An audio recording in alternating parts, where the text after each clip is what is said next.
Hi friends, welcome to Telugu tech trader. ఈరోజు మనము గత వారము బ్రేక్అవుట్ స్టాక్స్కి ఒక వీడియో చేశాను. సో ఆల్మోస్ట్ 2 వీక్స్ అయింది. సో వాటికి ఎంట్రీ అనేది మనకు అతుల్ అతుల్ స్టాక్స్, తర్వాత avenue super market, Bajaj, Dalmia. So ఈ మూడిట్లలో ఎంట్రీ ఏవి దొరికాయి, ఏవి టార్గెట్ వచ్చాయి, మనం ఎంత పెట్టుబడి పెట్టాము, సో దానికి మనకి ఎంత ప్రాఫిట్, ఎంత రిటర్న్ వచ్చింది అనేది చేద్దాము.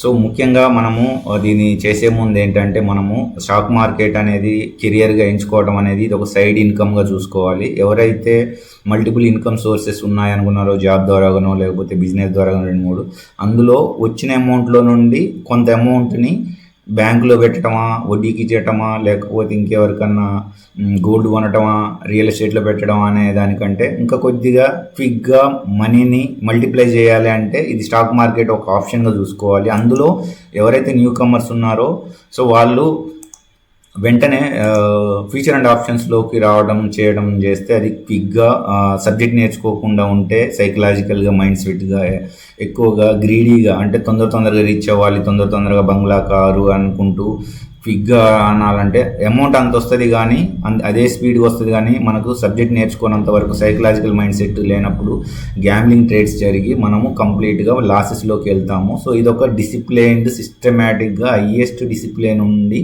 చేసే బిజినెస్ లాగా ట్రీట్ చేయాలి. సో ఎవరైతే డైరెక్ట్గా క్విక్గా మనీ ఎర్న్ చేయాలనుకున్న వాళ్ళు ఆప్షన్స్లోకి లాస్ అవుతున్నారంటే వాళ్ళు ఆఫ్ చేయడం కంటే దీని మీద ఎక్కువ ప్యాషన్ ఉన్న వాళ్ళు ఫస్ట్ స్టాక్స్ మీద ఇన్వెస్ట్ చేయడం, అంటే ఆల్మోస్ట్ 1 lakh 2 lakhs ఇలా ఉంటాయి. వాటిని లాంగ్ టర్మ్గా నీకు అదే అమౌంట్ని బ్యాంక్లో కానీ ఎవరికైనా వడ్డీకి ఇచ్చినా రాని అమౌంట్ ఇందులో వస్తుంది. కాకపోతే దీనికి సబ్జెక్ట్ నేర్చుకొని ఈ ఫిల్టర్ చేసుకోవటం అనే టెక్నిక్ని నేర్చుకోవాలి. ఇందులో స్టాక్స్లో మనం ఇన్వెస్ట్ చేయాలి, ఎప్పుడు ఎంటర్ అవ్వాలి, ఎప్పుడు ఎగ్జిట్ అవ్వాలి అనేది కూడా దీనికి ఒక సబ్జెక్ట్ ఉంటుంది. ఆ సబ్జెక్ట్ బేసిక్స్ నేర్చుకున్న తర్వాతనే ఇందులో స్టాక్స్లో పెట్టుకుంటే మంచి రిటర్న్స్ వస్తాయి. క్విక్గా 2 వారాలలో 3 వారాలలో మనకు కావాల్సినంత రిటర్న్ వచ్చేస్తుంది. తర్వాత క్విక్గా ఎగ్జిట్ అయిపోయి మళ్ళీ నెక్స్ట్ వారం, అవతల వారం మళ్ళీ వేరే బ్రేక్అవుట్ స్టాక్స్ని మళ్ళీ పట్టుకొని అలా స్వింగ్ ట్రేడింగ్ చేసుకోవాలి. వచ్చిన తర్వాత అలా వచ్చిన ప్రాఫిట్ని మనం ఏం చేయాలి అంటే చిన్నగా అలా అక్యుములేట్ చేస్తూ వచ్చిన ప్రాఫిట్ నుండి కావాలంటే తర్వాత రోజులలో కొన్ని నెలల తర్వాత, ఒక 1-2 years, కొన్ని నెలల తర్వాత మళ్ళీ దాంట్లో నుండి కొంత ప్రాఫిట్ అమౌంట్ని తీసుకొని వెళ్ళి అడ్వాన్స్డ్గా ఇంకా చాలా ఫ్యూచర్ అండ్ ఆప్షన్స్ ఉంటాయి. అవి వెరీ రిస్కీ, చాలా క్విక్గా మనీ వస్తుంది. అందులో మనము రిస్క్ తీసుకొని మళ్ళీ మనీని బిల్డ్ చేయొచ్చు.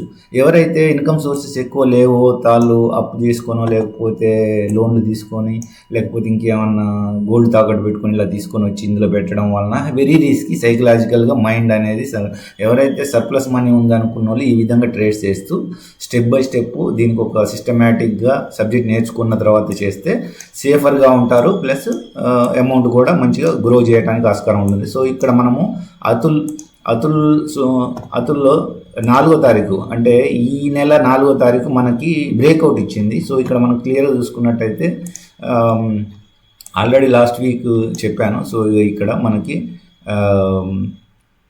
ఇది జూలై, ఈ క్యాండిల్ దగ్గర మనకి బ్రేక్అవుట్ ఇచ్చింది మనకి. సో దాని తర్వాత మనకి చూసుకున్న 1100 పెరిగింది. సో ఇది ఎందుకు అని అంటే ఇక్కడ క్లియర్గా మనకి రిజెక్ట్ అయింది, తర్వాత ఈడ డౌన్ సైడే వచ్చింది. సో ఈ రెండింటిని బ్రేక్అవుట్ ఇచ్చింది. సో కాబట్టి మనకు ఒక మంచి అవకాశం వచ్చింది. సో ఇక్కడ నేను ఎంట్రీకి చెప్పాను.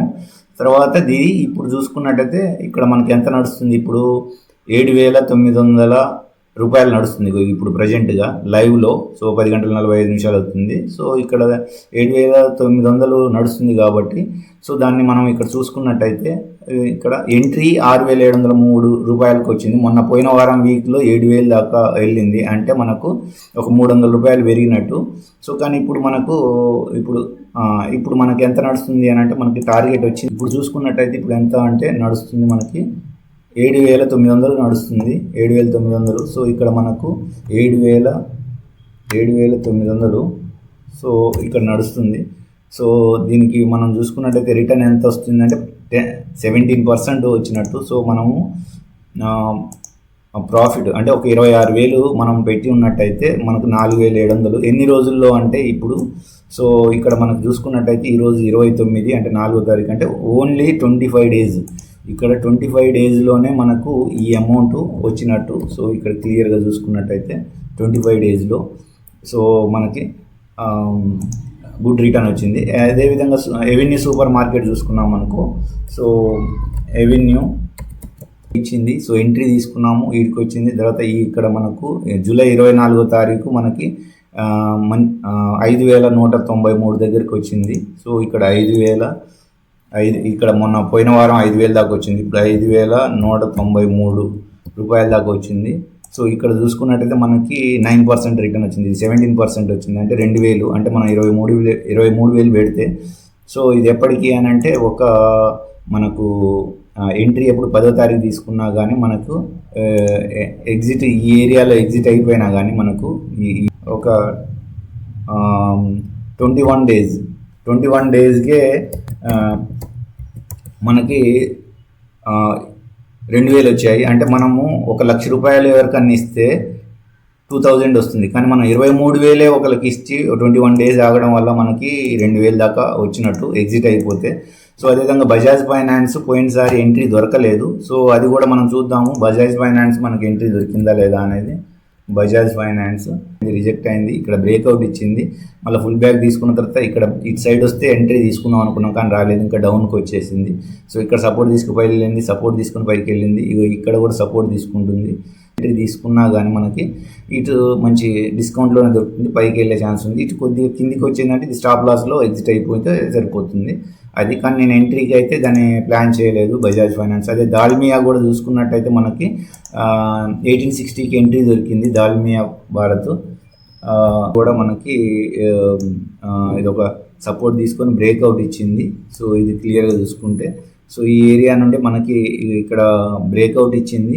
సో వెయిట్ చేసాము. ఇది ఆల్రెడీ మనకు చెప్పాలంటే ఇది జూలైలో బ్రేక్అవుట్ ఇచ్చింది, కానీ ఇంకా ఇదే అంటే కొన్ని స్టాక్స్ వెంటనే మూవ్ కావు, దాన్ని కొంత వెయిట్ చేయాల్సి ఉంటుంది. సో ఇది పైకి వెళ్ళినట్టు వెళ్ళింది, మళ్ళీ కిందికి వచ్చేసింది, మళ్ళీ ఇదే రేంజ్లో ఉంది. మళ్ళీ ఇప్పుడు ఈ 3 గ్రీన్ క్యాండిల్స్ ఈ ఏరియాలో బయర్స్ యాక్టివేట్ అయ్యారు. ఇక్కడ గ్రీన్ క్యాండిల్ పైకి వెళ్ళే ఛాన్స్ ఉంది, ఇక్కడ వరకు అయితే వచ్చే ఛాన్స్ ఉంది. డిస్కౌంట్ ప్రైస్లో ఎండ్ ప్రాఫిట్ ఇప్పుడు ఒక 25 రోజుల్లో 75,000 మనం ఇన్వెస్ట్ చేస్తే 8,000 వచ్చినట్టు. సో 25 డేస్లో నీకు 8,000, ఒక 80,000 ఇన్వెస్ట్ చేస్తే 8,000 ప్రాఫిట్ వచ్చింది అని అంటే అది 10% రిటర్న్. అంటే అది ఎక్కడా రాదు. ఈ విధంగా అంటే మనం స్టాక్ సెలెక్షన్ ఎలా చేయాలి, ఏ స్టాక్స్లో ఇన్వెస్ట్ చేయాలి, మనం దాన్ని అనాలిసిస్ చేయాలనేది ఇదంతా ఒక బేసిక్ కాన్సెప్ట్స్ అనేది ఉంటుంది. సో అది నేర్చుకున్న తర్వాతనే ఈ విధంగా సెలెక్టెడ్గా ఎంట్రీ ఎగ్జిట్స్ అనేవి చేయాలి.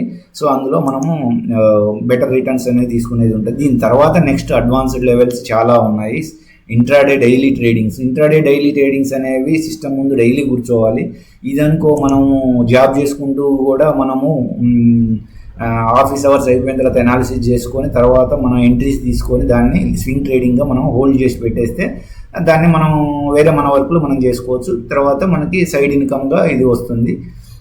అది ఎప్పుడైతే మనము రెగ్యులర్గా దీంట్లో ప్రాఫిట్స్ తీస్తాం అనుకొని కాన్ఫిడెన్స్ వచ్చిన తర్వాత ఇంట్రాడేకి వెళ్ళాలి. ఇంట్రాడే తర్వాత దాంట్లో అడ్వాన్స్డ్ ఫ్యూచర్ అండ్ ఆప్షన్స్ ఇలాంటివి చేసుకోవాలి. లేదు అని అంటే మనకు చాలా రిస్క్ అవుతుంది. సో అంత ఈజీ కాదు. సో ఇక్కడ మనకు ఎప్పుడైనా మనకి ఏమైనా లాసెస్ వచ్చాయంటే మనం దాని మీద ఫైట్ చేయొద్దు. తర్వాత వెంటనే దాన్ని డిసిప్లిన్ లేదనుకున్నా, పేషెన్స్ డెవలప్ కాలేదనుకున్నా, కొన్ని రూల్స్ రెగ్యులేషన్స్ మనం పాటించట్లేదు అనుకున్నా, గ్యాంబ్లింగ్ ట్రేడ్ జరుగుతుంది అనుకున్నా, సెల్ఫ్ కంట్రోల్ లేదనుకున్నా గ్యాప్ ఇవ్వడం బెటరు. సో పోయిందేదో పోయింది అనుకోవాలి. సో ఆ విధంగా మనము స్లో అండ్ స్టడీగా మన యూనిక్ మైండ్ సెట్కి టెస్ట్ చేసుకుంటూ మనం డెవలప్ చేసుకుంటూ ఇందులో ఎదగడానికి ట్రై చేయాలి. ఇందులో ఎక్కువగా తొందరగా ఎంత టైం తీసుకుంటుందో దానికి కావాల్సిన టైం తీసుకోవాలి. మన స్టేబుల్ మైండ్ సెట్ని దానికి కావాల్సిన టైంని ఇచ్చి సో ఇందులో చేసుకోవడానికి మనం ట్రై చేయాలి. సో అది ఫ్రెండ్స్, ఇక్కడ మనం ఓవరాల్గా చూసుకున్నట్టయితే మనకు ఇక్కడ అతుల్ మంచి బ్రేక్అవుట్ ఇచ్చింది, మంచి ప్రాఫిట్స్ అయితే ఇచ్చింది. సో మిగతావి ఇంకా వెయిటింగ్లో ఉన్నాయి. సో ఓవరాల్గానైతే మనకి ఈ 3 స్టాక్స్లోనే మనకి 8,000 దాకా ప్రాఫిట్ అయితే వచ్చింది. సో అది ఫ్రెండ్స్. ఇంకా ఎగ్జామ్ నాకు ఆల్రెడీ గ్రూప్ 1 ప్రిలిమ్స్ క్లియర్ అయింది కాబట్టి నేను గ్రూప్ 1 మెయిన్స్కి ప్రిపేర్ అవుతున్నాను. సో ఆల్రెడీ ఇంతకుముందు ఐఏఎస్కి ప్రిపేర్ అయ్యాను కాబట్టి చాలా దాని నాలెడ్జ్ ఉండడం వలన అది ప్రిలిమ్స్ క్లియర్ అయింది. కాబట్టి ఉన్న అవకాశాన్ని మళ్ళీ బెటర్గా సద్వినియోగం చేసుకోవడానికని నేను మళ్ళీ స్ట్రీమ్ లైన్ చేసుకుంటూ కొద్దిగా డిసిప్లిన్డ్గా చదవడానికి ట్రై చేస్తున్నాను. సో అది ఫ్రెండ్స్, మీకు నా అనాలిసిస్ నచ్చినట్లయితే లైక్ చేయండి, షేర్ చేయండి, సబ్స్క్రైబ్ చేయండి. అదేవిధంగా మీకు ఏమైనా డౌట్స్ ఉంటే కామెంట్ బాక్స్లో పోస్ట్ చేయండి. సో ఎగ్జామ్స్ వరకు మనము కొద్దిగా వెయిట్ చేద్దాము. సో ఫోకస్ అంతా స్టడీస్లో పెడదాము.